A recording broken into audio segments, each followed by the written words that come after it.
Hello dear students, welcome to Commerce Academy channel. Let's grow together.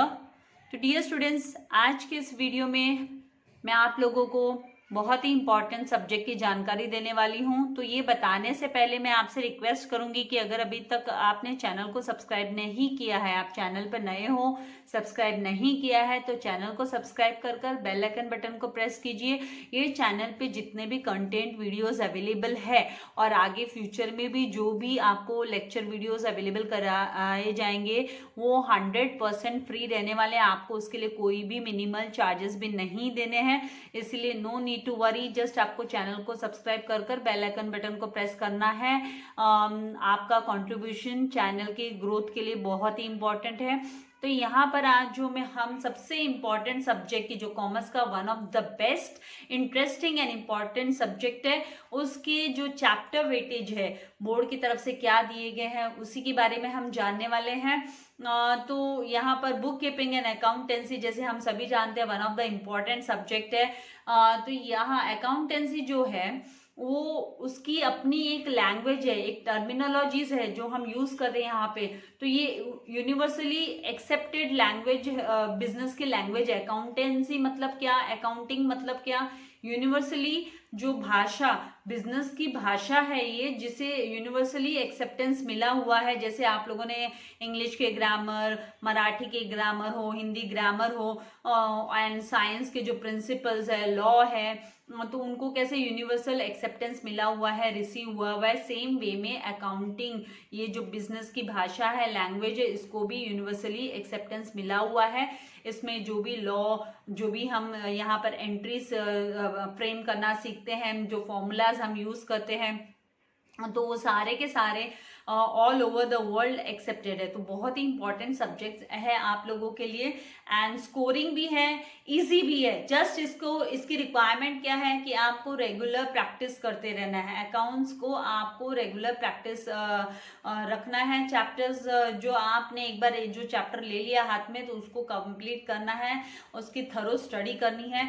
Interesting भी है, easy भी है, but practice makes man perfect वाली बात है यहाँ पर। तो यहाँ हम देखेंगे कि जो इन ऑल कितने चैप्टर्स आप लोगों को स्टडी करने हैं।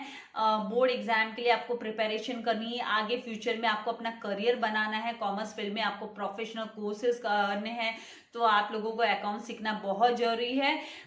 तो यहाँ पर इन ऑल हमें 10 चैप्टर्स प्रिपेयर करने होंगे, जिसमें से चैप्टर नंबर 1 है introduction to partnership and partnership final accounts. Then second chapter accounts of not for profit और कंसर्न, जिसे हम नॉट फॉर प्रॉफिट ऑर्गेनाइजेशन भी बोलते हैं।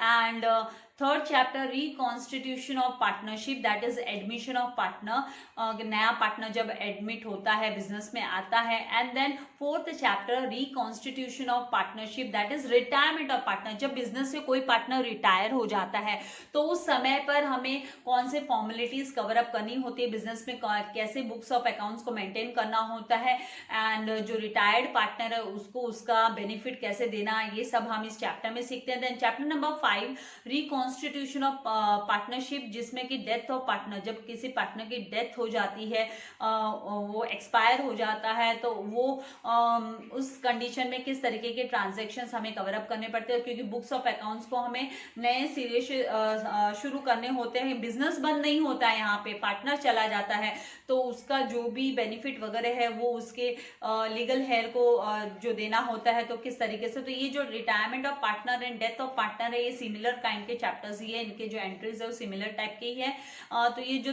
3 चैप्टर्स, चैप्टर नंबर 3, 4, 5, ये एक तरीके से इसमें आप जब पैटर्न सीखोगे तो 1 एंड एक तरीके से सेम ही पैटर्न आपको दिखाई देने वाले। जस्ट इसमें बहुत इंपॉर्टेंट एंट्रीज होती है गुडविल को लेकर, उनको बहुत समझना जरूरी होता है। यहाँ पर गुडविल की एंट्रीज को लेकर हमें काफी यहाँ पर मेहनत करनी होती है। देन चैप्टर नंबर 6 जो है डिसोल्यूशन ऑफ पार्टनरशिप फर्म को लेकर है, कि जब पार्टनरशिप फर्म ही डिसॉल्व हो जाती है, वो बिजनेस ही बंद हो जाता है, वाइंड अप हो जाता है, तो क्या फॉर्मेलिटीज है वो पूरी करनी होती है, तो वो हम चैप्टर नंबर 6 में सीखते हैं। देन चैप्टर नंबर 7 जो है वो bills of exchange, negotiable instrument है ये। जैसे हम बैंक में हम चेक, कैसे किसी को चेक इश्यू करते हैं, हमें कोई चेक के थ्रू पेमेंट करता है, उसी तरीके से बिल्स ऑफ एक्सचेंज एक्सचेंज जो है वो भी एक नेगोशिएबल इंस्ट्रूमेंट है, जो गवर्नमेंट के तरफ से ये वैलिड डॉक्यूमेंट होता है। जब कोई भी ट्रांजैक्शन है दो बिजनेस पार्टीज के बीच में, जब उधार खाते में जब ट्रांजैक्शन होते हैं तो उस समय पर ये डॉक्यूमेंट जो है जिसने जो रिसीवर है, जो कस्टमर है, वो एक्सेप्ट करके देता है, एक्सेप्टेंस अपनी देता है, जिसमें अमाउंट वगैरह लिखे होते हैं। तो इसके बारे में डिटेल में तो हम चैप्टर में पढ़ने वाले हैं। तो ये बिल्स ऑफ एक्सचेंज का चैप्टर है। एंड चैप्टर नंबर 8 जो है वो कंपनी अकाउंट्स को लेकर है। इश्यू ऑफ शेयर्स की कंपनी जब ये शेयर्स इश्यू करते हैं, जो एसपी वाले स्टूडेंट्स है, सेक्रेटरियल प्रैक्टिस वाले, वो काफी डिटेल में इन चैप्टर्स को एसपी में भी वो समझने वाले हैं, इश्यू ऑफ शेयर्स वगैरह। लेकिन नथिंग टू वरी, जिसने सेक्रेटरियल प्रैक्टिस नहीं लिया है वो ये चैप्टर अच्छे से नहीं कर पाएंगे क्या? ऐसा नहीं है। मैं काफी डिटेल में ये चैप्टर भी एक्सप्लेन किया भी है। मैंने लास्ट ईयर में ही मैंने ये सारे जो चैप्टर्स है कवर अप कर दिए हैं, और इस साल भी जहां जहां इंपॉर्टेंस होगा, आप लोगों की रिक्वायरमेंट जिस तरीके से आएगी, तो मैं आप लोगों के लिए और नए नए वीडियोस लेकर आने ही वाली हूँ। तो ये जो बिल्स ऑफ एक्सचेंज है एंड कंपनी अकाउंट्स है, तो इसके कुछ जो इलस्ट्रेशन प्रॉब्लम्स है बाकी प्रैक्टिकल प्रॉब्लम्स मैंने सारे सॉल्व कर दिए। And analysis of financial statement, इसके भी प्रैक्टिकल प्रॉब्लम सारे सॉल्व कर दिए। सम ऑफ द जो इलस्ट्रेशंस है वो रिमेनिंग है, पेंडिंग है, क्योंकि बोर्ड एग्जाम का भी कुछ लास्ट ईयर मतलब बच्चों को जो ऑप्शंस मिले थे उसके हिसाब से उन्होंने इस पे प्रिपरेशन थोड़ी कम की है। लेकिन आप लोगों को जरूर प्रिपरेशन करना है। आपको आगे जाके प्रोफेशनल कोर्सेज में जाना है तो जरूर पढ़ना है। ऐसा नहीं है कि 12th पास कर छोड़ना है, तो फिर आपकी मर्जी। देन चैप्टर नंबर 10 है जो कंप्यूटर अकाउंटिंग है, कि आप अकाउंट्स में कंप्यूटर का किस तरीके से आप यूज करोगे, तो उससे रिलेटेड ये चैप्टर हुआ। तो यहाँ पे इन ऑल 10 चैप्टर्स हम 12th में पढ़ने वाले हैं। अभी इनका जो वेटेज बोर्ड की तरफ से कितने मार्क्स पर्टिकुलर चैप्टर को अलॉट किए गए हैं, तो उसी के बारे में हम जानेंगे। तो यहाँ पर जो महाराष्ट्र स्टेट बोर्ड ने जो बाइफर्केशन दिया है डिवीजन ऑफ मार्क्स का as per the type of questions, आपका जो पेपर पैटर्न है वो इस तरीके से कि 80 मार्क्स का आपका रिटर्न पेपर होता है एंड 20 मार्क्स का एबीटी टेस्ट। इसके बारे में भी मैं आपको डिटेल में बाद में इसकी इन्फो पूरी देने वाली हूँ। एप्लीकेशन बेस्ड टेस्ट जिसे बोलते हैं, जो इंटरनल 20 मार्क्स का जो पेपर होगा यहाँ पे कॉलेज में आप लोगों की कॉलेज में कैरी आउट किया जाएगा, कंडक्ट किया जाएगा, तो उसके बारे में डिटेल बाद में दूंगी। तो यहाँ पर जो 80 मार्क्स के पेपर के बारे में हम बात करने वाले, 80 मार्क्स के पेपर में 20 मार्क्स के ऑब्जेक्टिव आते हैं। तो ऑब्जेक्टिव के लिए कोई ऑप्शन नहीं होता है, विदाउट ऑप्शन ही रहता है ये। विथ मार्क्स विथ ऑप्शन भी 20 मार्क्स है एंड कंपल्सरी, तो ये 20 मार्क्स का कंपल्सरीली आपको अटेंड करना होता है। 20 मार्क्स का कंपल्सरी क्वेश्चन हुआ। एंड देन आपके जो प्रॉब्लम्स है, प्रैक्टिकल प्रॉब्लम्स, जो सम्स आप सॉल्व करने वाले हैं, वो 60 मार्क्स के सम्स पूछे जाते हैं। प्रैक्टिकल प्रॉब्लम 60 मार्क्स के होते हैं। विथ ऑप्शन ये 96 मार्क्स का होता है। तो अगर हम बात करें तो जो 80 मार्क का पेपर है, तो उसमें 25% का मतलब 25% आपको ऑब्जेक्टिव्स पूछे जाएंगे एंड 75% के आपको प्रैक्टिकल प्रॉब्लम सॉल्व करने हैं। तो विथ ऑप्शन 116 मार्क का पेपर आता है। एंड अभी यहाँ पर चैप्टर्स को वेटेज हम देखेंगे, चैप्टर्स का वेटेज देखेंगे। तो जो सबसे पहला जो चैप्टर है आप लोगों का introduction to partnership and partnership final accounts, उसमें जो प्रैक्टिकल प्रॉब्लम है वो 12 मार्क का आता है। 12 मार्क का प्रैक्टिकल प्रॉब्लम आता है एंड 4 मार्क के उसके ऊपर बेस्ड ऑब्जेक्टिव पूछे जाते हैं। तो 12 + 4 कितना, टोटल 16 मार्क्स का, टोटल 16 मार्क का क्वेश्चन आता है। ये कंपल्सरी क्वेश्चन है, ये मतलब पूरा का पूरा 16 मार्क कंपल्सरीली आपको अटेंड करना है, कंपल्सरी है। एंड मार्क्स विद ऑप्शन है, तो वो भी 16 मार्क्स ही हुआ। 12 मार्क्स का प्रैक्टिकल प्रॉब्लम एंड 4 मार्क का ऑब्जेक्टिव। तो फर्स्ट एंड सेकंड जो चैप्टर है accounts of not for profit concern, ये भी कंपल्सरी क्वेश्चन है, आपके क्वेश्चन पेपर में रहने वाला है। 12 मार्क्स का प्रॉब्लम आता है, इस पे भी based practical problem and 4 marks के ऑब्जेक्टिव होते हैं। तो टोटल 16 मार्क का इसमें से, तो ये दोनों चैप्टर आपने अच्छे से प्रिपेयर कर लिए तो 32 मार्क तो आपके यहीं पे फिक्स हो जाते हैं। 80 में से 32 आपका यहाँ पे फिक्स हो गया। उसके बाद में जो 4 चैप्टर्स है, कौन से चैप्टर्स, जैसे reconstitution of partnership, admission of partner वाला chapter, and then reconstitution of partnership जो है, retirement of partner and dissolution of partnership firm and bills of exchange. तो इनके ये जो है इसमें से इन चारों चैप्टर में से 2 सम्स आपको अटेंड करने होते हैं। चारों में से 2 अटेंड करने होते हैं, मतलब 40 मार्क्स के क्वेश्चन आपके पेपर में पूछे जाते हैं। 40 मार्क्स का 10-10 मार्क का एक क्वेश्चन होता है, 10-10 मार्क का, उसमें से आपको अटेंड करना है, ओनली 20 मार्क्स का अटेंड करना। तो इसमें आगे भी हम जानेंगे।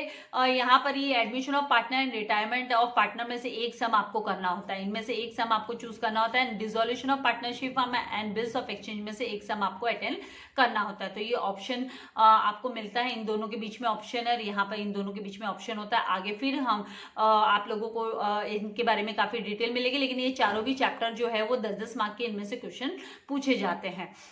तो यहाँ पर इस तरीके से, एंड इनमें से जो ऑब्जेक्टिव्स की बात करेंगे तो 2-2 मार्क्स के ऑब्जेक्टिव ईच चैप्टर में से, तो मतलब 12 मार्क्स का problem plus objective based questions in chapter से आता है।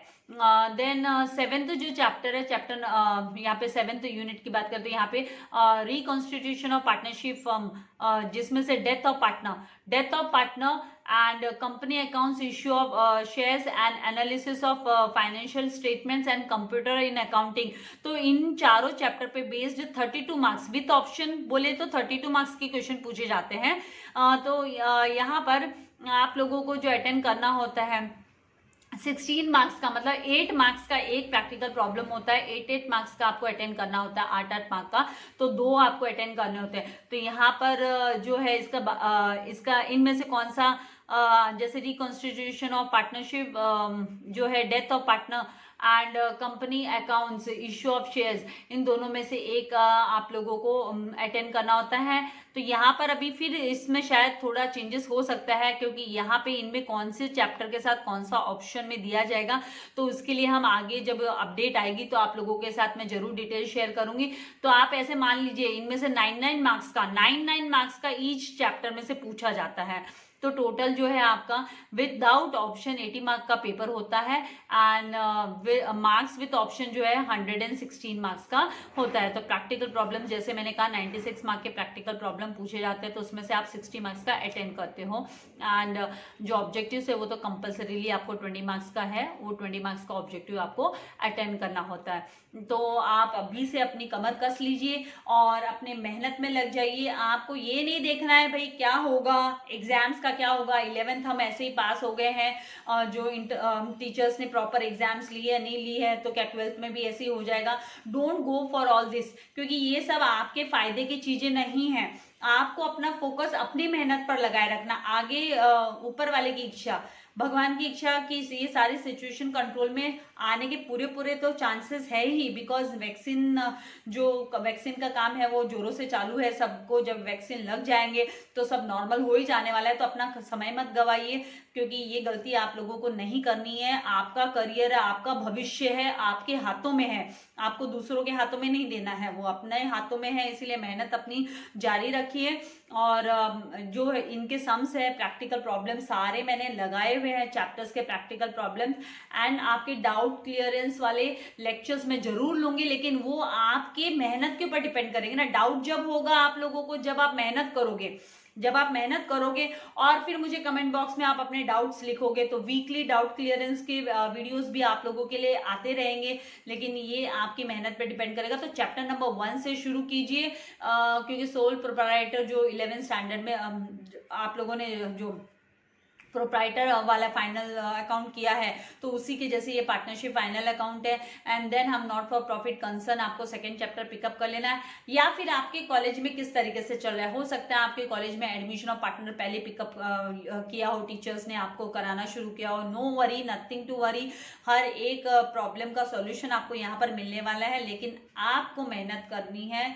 प्रॉब्लम्स मैंने तो डिटेल में एक्सप्लेन किए ही हैं, प्रैक्टिकल प्रॉब्लम है, इलस्ट्रेशंस है, ऑलरेडी सारे वीडियोस डाले हैं और आगे भी आते रहेंगे। मैं फिर से दोहरा रही हूँ, डाउट क्लियरेंस के वीडियो आते रहेंगे, लेकिन वो डाउट आपको कब अराइज होगा, बिना किए नहीं होगा। पहले मेहनत कीजिए, प्रॉब्लम्स को सॉल्व कीजिए, फिर जैसे रिक्वायरमेंट होगी आप लोगों के लिए नए नए वीडियोस आते रहेंगे। तो आई होप आप लोग अभी मेहनत शुरू कर ही देंगे, क्योंकि जून भी अभी एंड होने आ गया है। जून मंथ का भी अभी 20 तारीख आज हो चुकी है, तो 10 दिन बचे हैं जून के, तो मेहनत करना ही है, और कोई दूसरा ऑप्शन नहीं है।